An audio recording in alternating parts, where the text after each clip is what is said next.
In every rail car we have, there is at least one and sometimes two of these hand wheels. And it's heavy. And this is of course for the service brake, but also at the same time for the emergency brake. This is more or less the idea. If this is the hand wheel, when you crank it, there is a 90-degree deviation box here with two bevel gears, and it spins the lead screw. And below here there is a big nut, and then with this it pulls the brakes. And here's the real thing. Inside here, for the moment, there is nothing. This shaft goes in here, if it wants to. And on this side comes the hand wheel. Take it off again.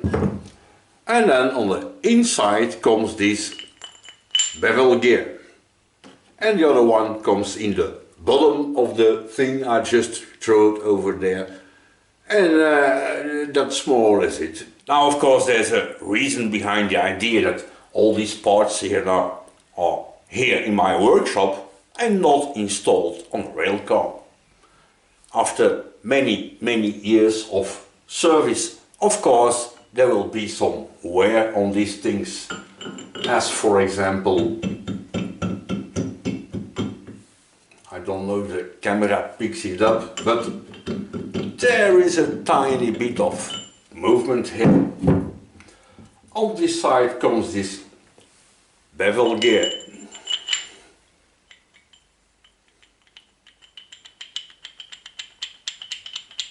And the fit of the shaft in the housing isn't much better.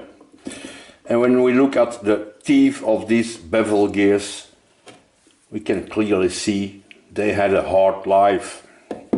The washer to hold this thing in place is broken, and the nut isn't original, and it hardly fits, and it's not even straight on the threads. It's wobbling while I spin it on. And to try to find new parts, we did a very long search in our depot, and we found nothing. Now I think it can tell because this part, as you can see, there are wells and they did it to make a little bit more room. I don't know if the camera can show it, to pick up the bevel gear, otherwise it was touching this wall here. So this is a homemade cobbler's project or something.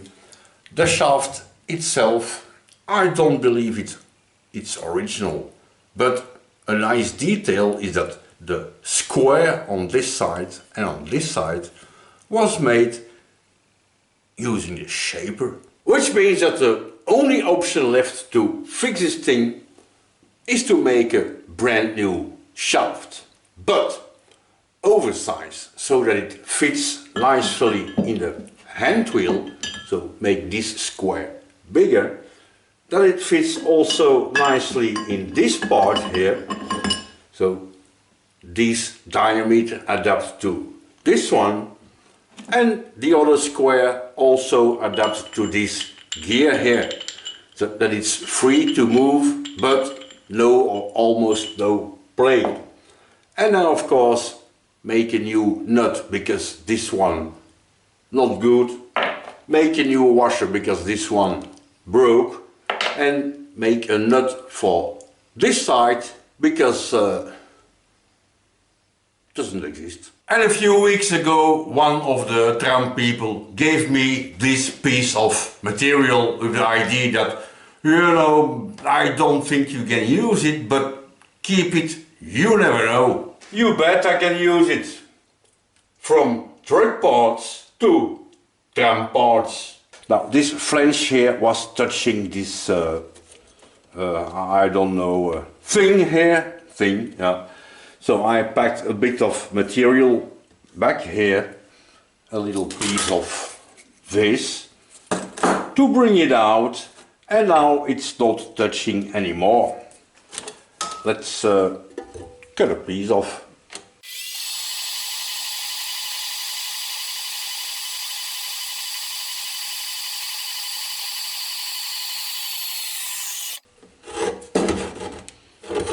A mushroom.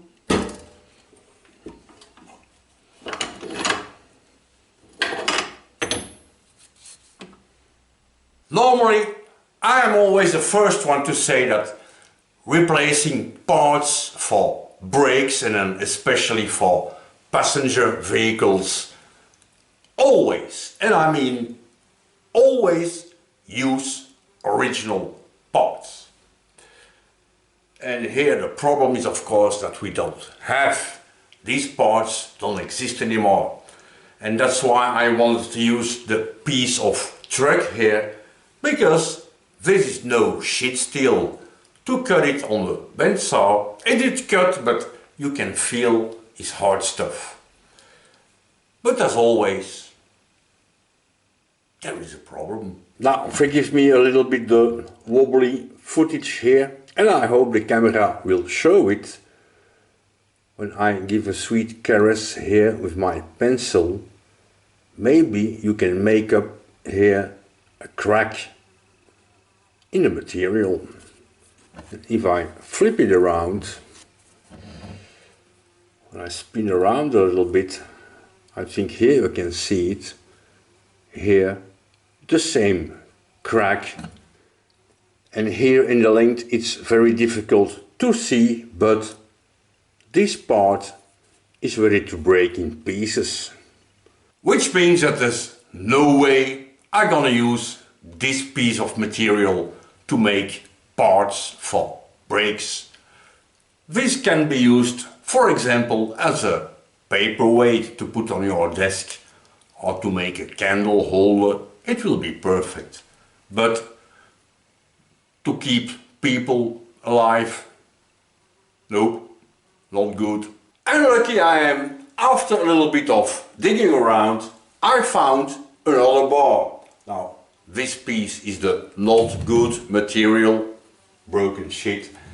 This I already cut off because it's also very heavy. And this one is a tiny bit smaller. This is 38 millimeters diameter. And the original part, the biggest diameter, is this useless. It's not useless, but the not really important diameter. When I check, 38, exactly the same. So this thing, ideal. And while I was cutting it, it felt even a bit harder than the not good material. So this stuff, that could work.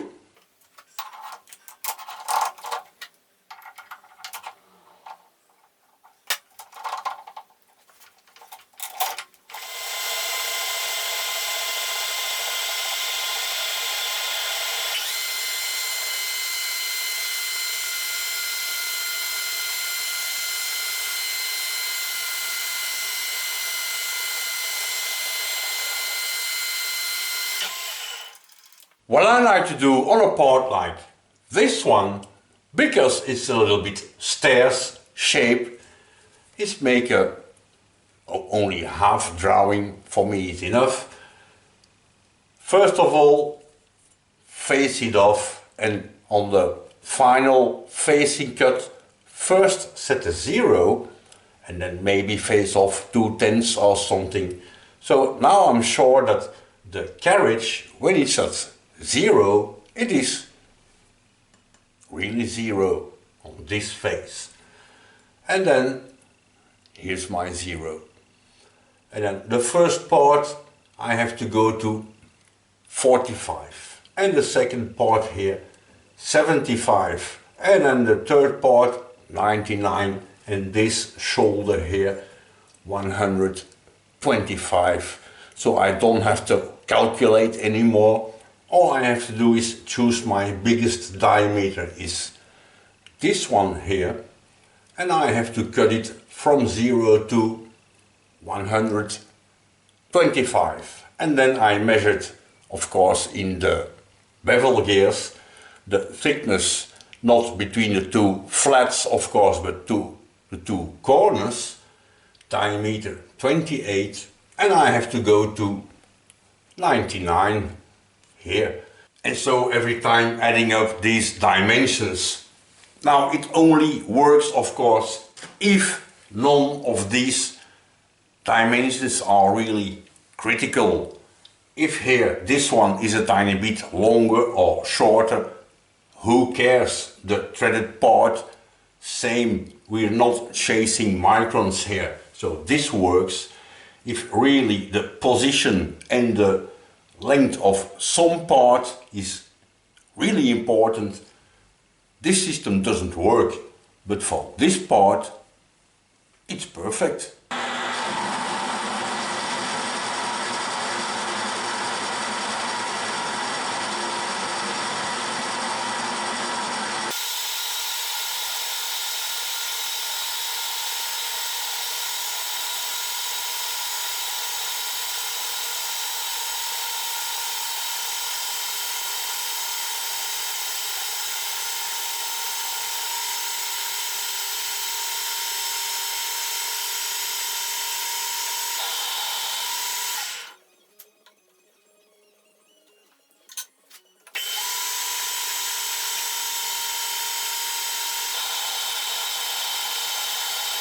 I just changed cutting tools because the other one is very demanding in power of the machine.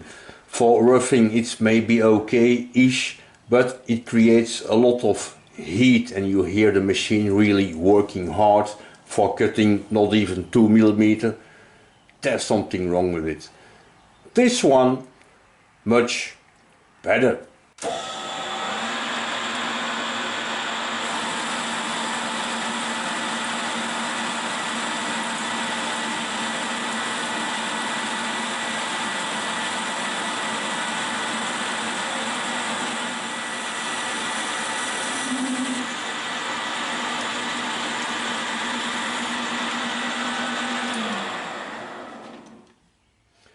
Way less tool pressure, way less heat and way better finish. This one, very good.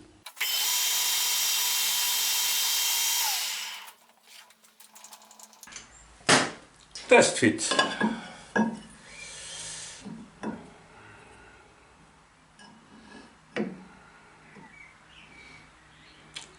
It needs a bit more. I'm not gonna touch the dial because the finish is good, but it could be better. I will do a finishing pass at the same time as the fit pass, I suppose I'm gonna call it. Right.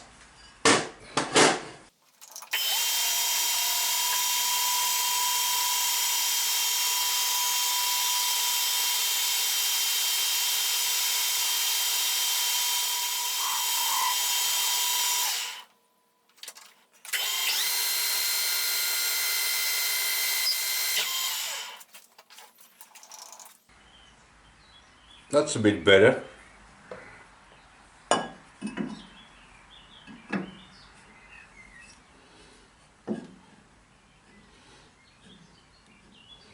Almost.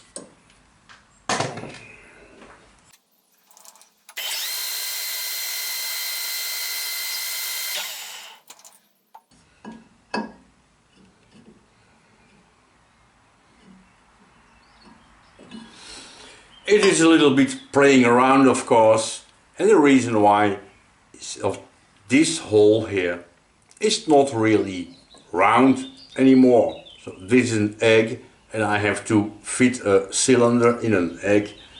That's not really easy.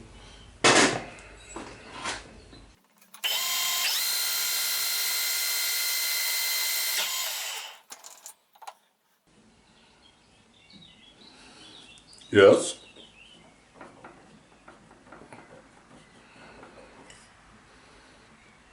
I'm gonna do a tiny bit more and then a little bit of polishing and it will work.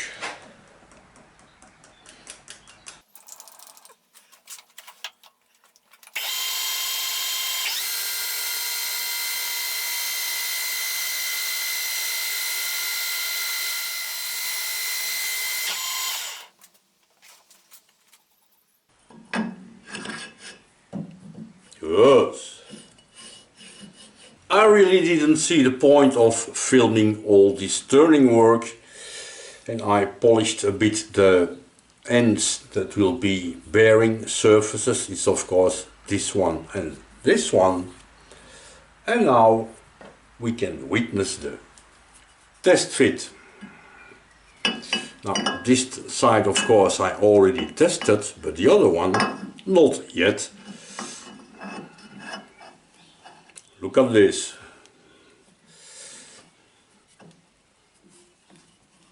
Yes. And indeed it is flush here. That's good. I installed a 55 degrees thread cutting tool. Of course to cut threads, but these are imperial threads. So now all that's left to do is to switch these two gears here.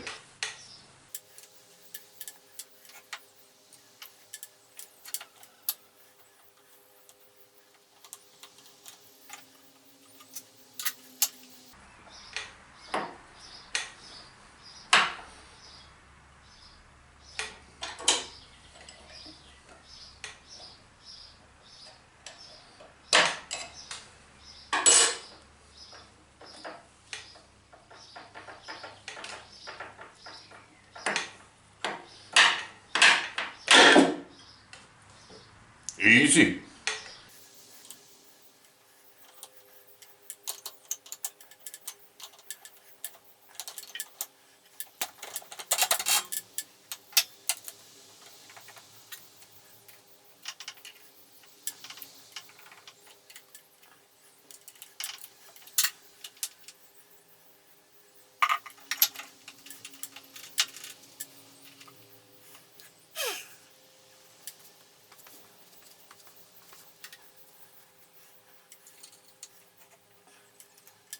According to my little gauge here, this is a 10 threads per inch thread thing, imperial.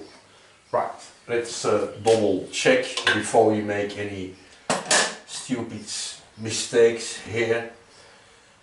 Threads per inch, 10. We need E. Good. 2. Good. K. No problemo. D and B. Should be it.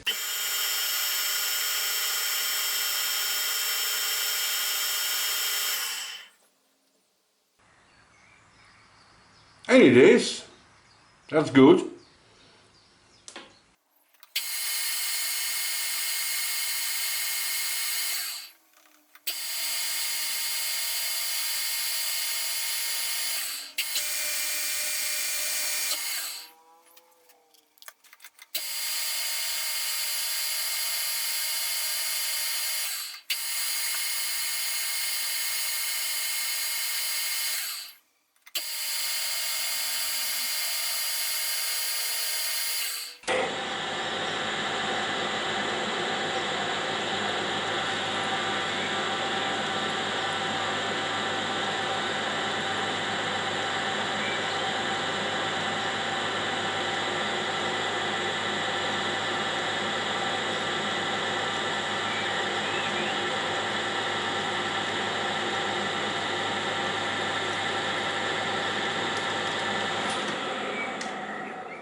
I think I'm gonna reuse this nut because the thickness between the bore and the outside rim here is smaller than the regular nut, and I need this free space because the other bevel gear comes below here, and we need of course this free space here. But I will have to save it because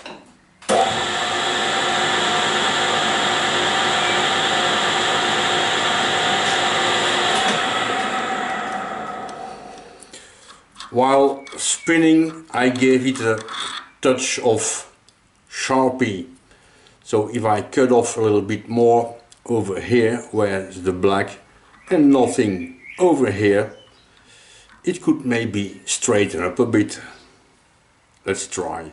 And I will give it a go here in the USSR lathe, just because I have one.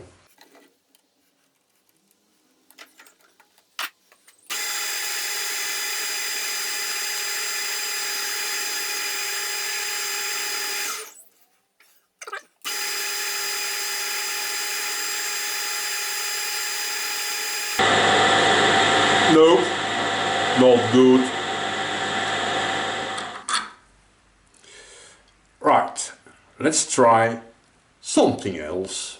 I installed the nut in the shape and I put it in an angle, and to be sure it was right, I touched off on the highest spot and then bring the tool back, and on the lowest spot I measure with my feel gauges, and now I have a bit less than 1 millimeter of difference. Let's see what happens.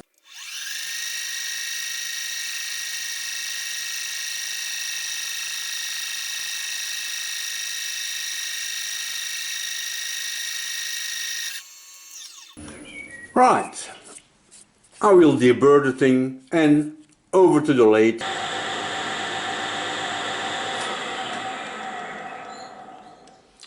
It is not perfect, but that will do. Of course, this side is important. This side, we don't care. I think now it's time to start working on this side of the part. I reinstalled my future shaft here, and of course I don't grip on the bearing surface, but I grip on this surface that's gonna be the square after. So no problemo. Let's make something.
To cut this thread here on the other side of the shaft, I don't have a nut to do a test fit, but I have a beautiful 11 TPI tap here, and this is a 5/8, and I took some measurements, and indeed that's what I need. Now my little problem here is of course that this is a one go tap. Normally what I like to use is the 3-set tap, and a big tap like this one in one go, that's hard work.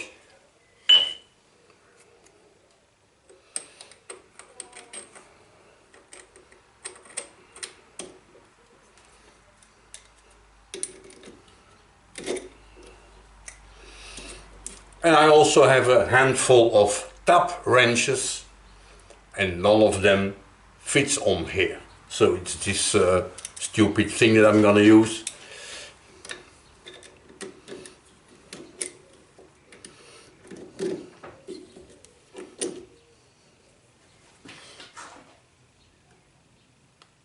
Man, oh.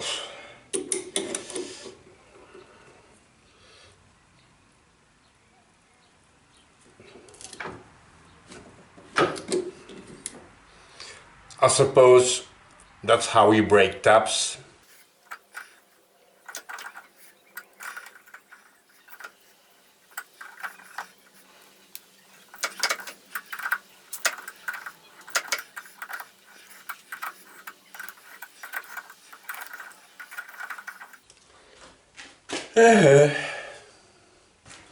Right, I have my part cut at the right size, cutting tool installed to cut threads. I installed all my levers here to have a TPI thread, and I have a test gauge nut screw on thing, see if it works. So I suppose nothing can go wrong now. Let's cut threads.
I had a little bit of hard time to have a nice finish on my threads here, but now it looks okay-ish.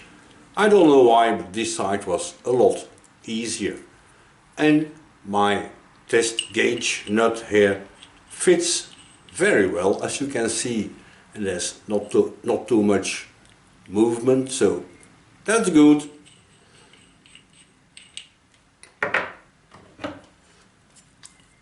And I also think that slowly but surely it starts to look like something. Now, next project is of course to make the squares on this side and a little square on this side, and then somewhere I have to drill a hole to put a split pin in here, but I think that will be for next video.